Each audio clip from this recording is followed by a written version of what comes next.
Welcome to the Secret Sauce Podcast, the ingredients of the underdogs. I got my man Barry in the building with me. Barry, how you feeling? What's going on, Sauce family? It's your boy Marlon Barry. Welcome to another edition of the podcast, man. Hey, man, we got one of the greatest in the building, if not the greatest. One of my favorite. I ain't even gonna hold you. Dang, how you feeling, bro? Thank you, man. You already know, bro. I'm excited to be in the room. Absolutely. Yeah. Two great guys, man. Very, very excited. I'm in Charlotte today. Hey, Well, come on, Charlotte. Every time I look at y'all stories, y'all going out to eat, so I'm not sure where y'all taking me after this. All right. I am vegan-ish. Right? yeah, Okay. Yeah, not quite vegetarian, not quite vegan, no meat. Come on. Pause. Yeah. But, you know, No Diddy. Give me that camera. No Diddy. Feel me? Yeah. But man, I'm really, really excited to be on. You guys have been doing some incredible things, so it's an honor to be amongst speakers, amongst servants, amongst leaders, and just here to give as much value as possible, man. Man, well, let's dig into it, man. Yeah. So for you, man, I know you're a master in the leadership space and mindset. Mm-hmm. I want you to really talk to that speaker right now that feels entitled. Like they feel like that somebody should pay them just because they think that they can talk. Right? Or they don't have that level of servanthood. Talk to that, Dan. Yeah, really good. Which camera am I looking into here? You can go either one. I'm looking at sometimes, but I'm mainly. Yeah, I got you. Okay, so that's a very, very loaded question. So I'm gonna answer one at a time. You said, and I just want to make sure I'm hearing you correctly. You said, speak to the speaker who feels entitled as if they should be paid without putting in the work. That's it. Yeah. Okay. I believe as a speaker, for me personally, right, there's a saying that I like to say, if I can't trace you, I can't trust you. And so there are a lot of speakers where they won't have the smoke of battle on them because they simply haven't had enough life experience yet. Yeah. Right? Like I obviously being in the industry and being around speakers and just being a speaker myself, you kind of know when you're coming across a person who is in it for a check or just simply regurgitating information that they heard or that they've read. That's right? good. That's good. But then you come across a person that truly has a heart for people. Yeah. And I believe Zig Ziglar said it best. He said, if you can help enough people get what they want, you'll never have to worry about what you want. Yeah. Which means your question, they automatically have that equation backwards. If I help enough people get what they want, I never have to worry about what I want. Yeah. Their challenge is, it's not entitlement. Yeah. It's just you're reversing the equation. I'm worried about what I want. Yeah. Right. So there's no way I can worry about getting you what you want anyway. Yeah. So it's not that people don't want to pay you. They just feel your heart. People feel you before they ever hear you. Absolutely. Yeah. Right? And so a lot of times, like, here's a funny thing, man, and I'll encourage this of my students all the time. Before you ask anybody to pay you a dime, would you be willing to serve for 3 to 5 years first? That's heavy. No, right? that's Like, heavy. bro, when I didn't know about coaching, consulting, mentoring, I think this industry has really come to a rise, especially in our community here in like the last 4 or 5 years. Yeah. Like they, however you want to say that, they have been doing this for decades now. Yeah. But when I got into this, man, 2014, I was recording a video every single day. And I was doing it just because I had found something that I felt could serve other people at a high level. Yeah. I was like, wait a minute. You know what I'm saying? I feel like speaking, coaching, mentoring is one beggar telling another beggar where they found bread. That's it, right? And so I was like, wait a minute. I found the answer. Yeah. My life has improved. I'm going to share this every single day. Yeah. I had no intention of building a community. I had no intention of making an offer. I didn't even know what those things meant. Yeah. All I knew was that I wanted to help other people. Now I get called all the time to do speaking engagements. Yeah. But I didn't put the cart before the horse. Come on. And so I think that the entitlement comes from just a misrepresentation in their mind of what service and leadership actually is. That's good. Leadership is nothing more than influence. Yeah. I think John Maxwell said it best. Yeah. Leadership is influence. The question is, everybody's leading, but where are you taking people? Yeah. Absolutely. Yeah. Right? Absolutely. So. Absolutely, man. Yeah. Absolutely, man. I want to talk to you, man, just about just your journey as a speaker, right? When you were starting from the ground up. I want you to talk to the speaker because I feel like speakers shoot themselves in the foot because they don't understand the power of research. And the power of research, you know, this game is 90% research, 10% stage, right? Yeah. What type of research did you have to put in at the beginning to kind of identify your target audience, anything like that. Yeah, really good, man. Really good. Yeah. That was a way more sophisticated question than I even have an answer for. I got Okay. The truth of the matter is, bro, I came out the womb talking. Yeah.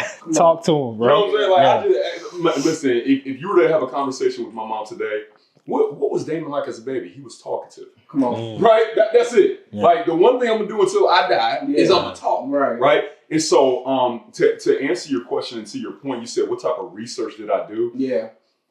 Bro, I've never gone into any speaking engagement with a canned speech. For sure. Like, I've never, and so, I believe I heard Myron Golden say it best. He said, a prepared man is better than a prepared message. Yeah, for sure. I've been preparing literally since I was out of the womb. Yeah. And so I want people to have context on that when they see me speak, to understand, I believe God gifted me with the ability to communicate, but I developed it into a skill. That part. For sure. The way I'm speaking to you all right now is a framework. It is a skill that was developed from coaching, from nurturing, from relationships, from experiences. I don't think you learn how to speak by reading a book. Oh, for sure. Come on now. I don't think you learn how to speak by even watching a podcast. That's right. I think you learn how to speak by finding a speaker that you resonate with in their style, and then you mimicking them. Right? It's nuances.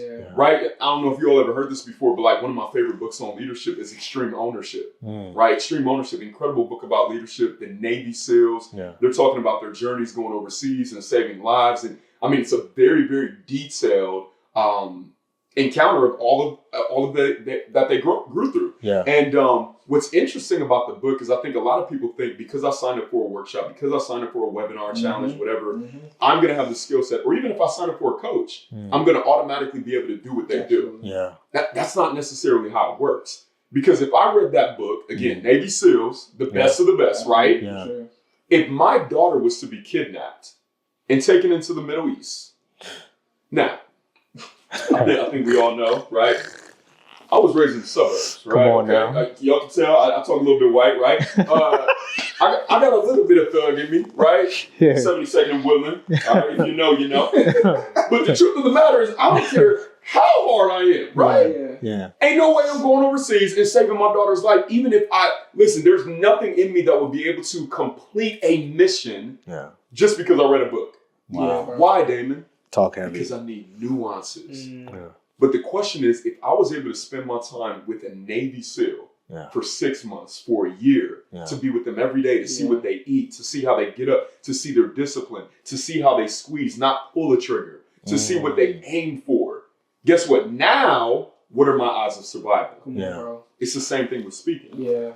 That's why it's not so much that I'm in your challenge. It's not so much that I watch you on stage and say, I can do that. No. I need intimacy with you. And I'm just so grateful for the leaders and speakers that I've been able to have intimate connections with, to be able to sit at their feet. And I think whatever you're drawn to is what you're called to. I've always been drawn to speakers. I was like, I can do that. Like I love everything about it, to be able to influence somebody with words. Words are everything. In the beginning was the Word, and the Word was with God, and the Word was God, which means the very world was formed from a set of words. The world I live in, wait a minute, like conceptualize that. I'm about to preach myself. Come on, talk to him. Bring it in, My entire world can be formed from a set of right words. That's why my mom told me, Damon, don't be lazy with your language. When you open your mouth, you tell the world exactly who you are. And so the research I did was I inundated, like I saturated myself in speakers. There's not, if I'm not doing this, I usually have a headphone in and I'm listening to somebody. In the beginning, I was listening to Les Brown. I was listening to Jim Rome. I was listening to Zig Ziglar. I was listening to Eric Thomas. I was listening, Darius Daniels is one of my favorite speakers right now, obviously. Ivy Hilliard. I would listen to Joel Osteen. I would listen to John Maxwell. Right? Because I wanted to hear different types and styles of speakers, because volume isn't necessarily a distinction of impact. Absolutely. Right? So I wanted to listen to a John Maxwell because I was like, wait a minute, this man sits on stage and he speaks like this and it moves my heart. Okay, I'm going somewhere different. Now I'm talking about tactics and strategies, but anyway. Hopefully that answers absolutely, bro. Absolutely. Yo, so hey, that's why I told you, man. We got a goat in the building, right? And so And again, I study, right? Yeah. And one of the things I study is you. Okay. And you know I study you. Yeah. Because every time he puts a post out, I'm like, yeah, you know when Damon about to kick in the 10th gear. That man put that hand in that right pocket and he go like this, the measuring tape. I said, yo, it's over. And when he say, family, I got a question for you. So I just hey, I'll tell you, when Damon do that, he's about to go to work. You feel me? So there was this video that I did see, you talking about Houdini. Yeah. I want you to talk about that same thing right here, right now, because I think it's important for people to understand the back end of it and how it's important, man. Yeah. Believing is everything. Yeah. Right. Let's start with the word believe. Come on. I think unless you define a word, you're going to misuse it. It's going to be misrepresented, and it's going to be abusing your life. Yeah. Right. So if words are literally creating our world, then we have to know what conduit we're creating from. Come on. Right. And so when I look at the word believe, I think it's a very peculiar word. Because when I was broken, and I'm talking about broke with multiple O's, right? Yeah. I am robbing Peter to pay Paul, John, Luke, every single one of the disciples. I am driving in a 92 Saturn. Come on. Yeah. By the way, that is a car. I know we got some young people on the line. Y'all like, what is a Saturn? Okay. Yeah. 92 Saturn, it was a stick shift, right? I'm burning up the clutch up and down the road. This is about a decade ago. And I'm trying to figure out, how do I create increase in my life? Come on. I am doing everything that I was told to do. I am living my life morally and ethically well. Yeah. I am going to church 25 hours a day, 8 days a week. Yeah. I am tithing. I am sowing. I am mentoring in my community. Yeah. I'm doing everything in my power to create. I didn't even know what rich meant back then. I didn't know anything about wealth. I wasn't in the rooms that I'm in today. Like, I didn't know anything about that. I just knew that we didn't have enough. I knew that my rent was only $685 a month, and it was a struggle for us to pay that. I knew that I felt like people were cursing at me when they said, Damon, you have so much potential. Because it was frustrating to me, like, wait a minute, where is it? Where is it going to show up? Have I just been created to work 3 different jobs from 9 a.m. to 2 p.m. every single day as a front desk worker? From 2 to 10, I was doing sales, not making any money. From 10 to 2 in the morning when my muscles couldn't move, I'm inside of a daycare center cleaning, still not making enough money, right? Yeah. And so, long story short, I remember a friend of mine, he knew I was going through some financial issues. He invited me to a meeting, right? I get in the room, I talk to the mentor that was speaking. And he says something to me that, again, changed my life. And I am getting to your question. No, right? you're good. Yeah. I asked him, I said, listen, man, I know you're making $300,000 a month. Yeah. Like, you guys got to understand, like, I'm trying to build the context here. Yeah. I had on a thrift store suit when I'm talking to this guy. Like, I had Stacey Adams that were literally talking like this, like, y'all too rich. Y'all ain't never been there. I'm so glad nobody pulled on my tie. It would have came off, right? And I walked up to him because I was just simply looking for the answer. Yeah. I needed to know something. Yeah. You know what I mean? Like, I'm working as hard as I possibly can. It's not working for me. And so I asked him, I said, what is the major difference between you and people that struggle? And he said, Damon, no one believes the way that I do.